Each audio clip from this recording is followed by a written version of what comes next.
എവർക്കും cinema വാർത്തയിലേക്ക് സ്വാഗതം. ദളപതി വിജയുടെ ജനനായകൻ സിനിമ അങ്ങനെ സിനിമയുടെ മൂന്നാം ദിനത്തിലേക്ക് എത്തിയിരിക്കുകയാണ്. അതെ, സിനിമയുടെ ആദ്യത്തെ ശനിയാഴ്ചയിലേക്ക് സിനിമ എത്തിപ്പെട്ടിരിക്കുകയാണ്. സിനിമയുടെ ഇന്നത്തെ അവസ്ഥ നോക്കുമ്പോൾ നമ്മുടെ ചാനൽ കാണുകയുടെ ലൈക്ക് ചെയ്ത് ചാനൽ ചെയ്യാൻ മറക്കല്ലേ.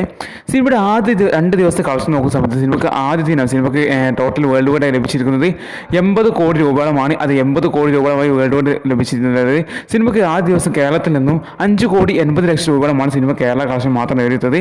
സിനിമയുടെ രണ്ടാം ദിനമായ വെള്ളിയാഴ്ചയിലേക്ക് കടക്കുന്ന സമയത്ത് സിനിമയ്ക്ക് കളക്ഷൻ ഇടിവ് നമുക്ക് കാണാൻ സാധിച്ചിട്ടുണ്ടായിരുന്നു. അത് സിനിമയ്ക്ക് വേൾഡ് വൈഡ് കളക്ഷനായിട്ട് നമുക്ക് കാണാൻ സാധിച്ചിട്ടുണ്ടായിരുന്നത് 40-45 കോടി റേഞ്ചിലായിരുന്നു. അതായത് ആദ്യ ദിന കളക്ഷൻ്റെ ഈ നേർ പകുതി കളക്ഷനാണ് സിനിമയ്ക്ക് രണ്ടാം ദിനം ലഭിച്ചിട്ടുണ്ടായിരുന്നത്. അതുപോലെ തന്നെ സിനിമയ്ക്ക് ഇന്നലെ കേരള ട്രാക്കിംഗ് കളക്ഷൻ മാത്രം 1 കോടി 50 ലക്ഷം രൂപ മാത്രമാണ് സിനിമയ്ക്ക് ലഭിച്ചിരുന്നത്. ആദ്യ ദിനം 5 കോടികൾ മേലെ കളക്ഷൻ ഉണ്ടായിരുന്ന സിനിമയ്ക്ക് രണ്ടാം ദിനം 1 കോടി 50 ലക്ഷം രൂപ മാത്രമാണ് സിനിമയ്ക്ക് കേരള കളക്ഷൻ നേടിയെടുക്കാൻ സാധിച്ചത്. സിനിമയ്ക്ക് ആദ്യ 2 ദിനത്തെ വേൾഡ് വൈഡ് കളക്ഷൻ നോക്കുന്ന സമയത്ത് സിനിമയ്ക്ക് ആദ്യ 2 ദിവസം കൊണ്ട് 120 കോടി രൂപയോളം 120-125 കോടി രൂപയോളം കളക്ഷനാണ് സിനിമ ആദ്യ 2 ദിവസം കൊണ്ട് സിനിമ നേടിയിരിക്കുന്നത്. അപ്പോൾ സിനിമ ഗംഭീര തുടക്കമാണ് സിനിമ നേടിയിരിക്കുന്നത്. അതെ, ഒരു ബിഗ് ബഡ്ജറ്റ് സിനിമയായി വന്ന ഈ സിനിമ ഈ ആവറേജ് അഭിപ്രായം വെച്ച സിനിമ കേരളത്തിലായാലും പുറത്തായാലും ഗംഭീര കളക്ഷൻ സിനിമ നേടിയിരിക്കുന്നത്. ആദ്യ 2 ദിവസം കൊണ്ട് 125 കോടി രൂപമാണ് ആകെ 2 ദിവസത്തെ സിനിമയുടെ ആകെ ടോട്ടൽ കളക്ഷൻ. സിനിമയുടെ മൂന്നാം ദിനമായ ശനിയാഴ്ച, ഇന്നത്തെ ശനിയാഴ്ചയിലേക്ക് വരുന്ന സമയത്ത് സിനിമയ്ക്ക് ഇന്നലത്തെ അപേക്ഷിച്ച് ഇന്ന് സിനിമയ്ക്ക് കളക്ഷനിൽ വർധന നമുക്ക് കാണാൻ സാധിക്കുന്നതാണ്. ഇന്ന് സിനിമയ്ക്ക് കളക്ഷനിൽ ഒരു വർധന സംഭവിച്ചിട്ടുണ്ട്.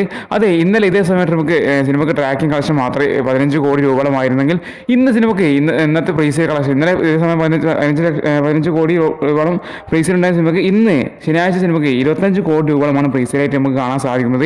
അതെ, അപ്പോൾ ഇന്ന് സിനിമയ്ക്ക് വേൾഡ് വൈഡ് ആയിട്ട് നമുക്ക് പ്രതീക്ഷിക്കുന്നത് 60-70 കോടി രൂപയാണ്. അത് 60 കോടി രൂപയുടെ സിനിമ ഇന്നും എന്താ പറയുക വേൾഡ് വൈഡ് കളക്ഷൻ എടുക്കുന്നതായിരിക്കും. ഇന്ന് സിനിമയുടെ കേരള കളക്ഷൻ നമ്മൾ പ്രതീക്ഷിക്കുന്നത് ഏകദേശം 4-5 കോടി റേഞ്ചിലാണ്. അതെ, ഇന്നും കേരളത്തിൽ നിന്ന് 4-5 കോടി റേഞ്ചിൽ സിനിമയ്ക്ക് വേൾഡ് വൈഡ് കളക്ഷൻ എടുക്കുന്നത് നമുക്ക് ഏകദേശം ഉറപ്പായിരിക്കുകയാണ്. അപ്പോൾ സിനിമ മികച്ച കളക്ഷൻ കുതിപ്പാണ് ഇപ്പോൾ കാണാൻ സാധിക്കുന്നത്. അപ്പോൾ സിനിമ ഇന്നത്തോടെ കളക്ഷൻ സിനിമയുടെ കളക്ഷൻ 150-160 കോടി റേഞ്ചിലെത്തുന്ന ഏകദേശം ഉറപ്പായിരിക്കുകയാണ്. അതെ, സിനിമയ്ക്ക് വരാൻ പോകുന്ന ദിവസം ഞായറാഴ്ച കൂടിയാണ്. ഞായറാഴ്ചയോട് കൂടി സിനിമയുടെ 200 കോടി ക്ലബ്ബിൽ കടക്കുമെന്ന് നമുക്ക് നിസ്സംശയം പറയാൻ സാധിക്കും. അത് 200 കോടി ക്ലബ്ബിൽ സിനിമ വെറും 4 ദിവസം കൊണ്ട് കടക്കാൻ പോവുകയാണ്. അപ്പോൾ ദളപതി വിജയുടെ ഈ സിനിമ അതിഗംഭീര ബോക്സ് ഓഫീസ് കുതിപ്പാണ് ഇപ്പോൾ കാണാൻ സാധിക്കുന്നത്. എന്തായാലും സിനിമയുടെ വരും ദിന കളക്ഷൻ കണ്ടെടുക്കുന്നത് ചെയ്യാം. സിനിമ എത്ര കളക്ഷൻ വരെ നേടിയെന്ന് കാണുക ചെയ്യാം. വിജയുടെ അവസാന പടമാണെന്ന് നമുക്ക് ഏവർക്കും അറിയാവുന്നതാണിത്.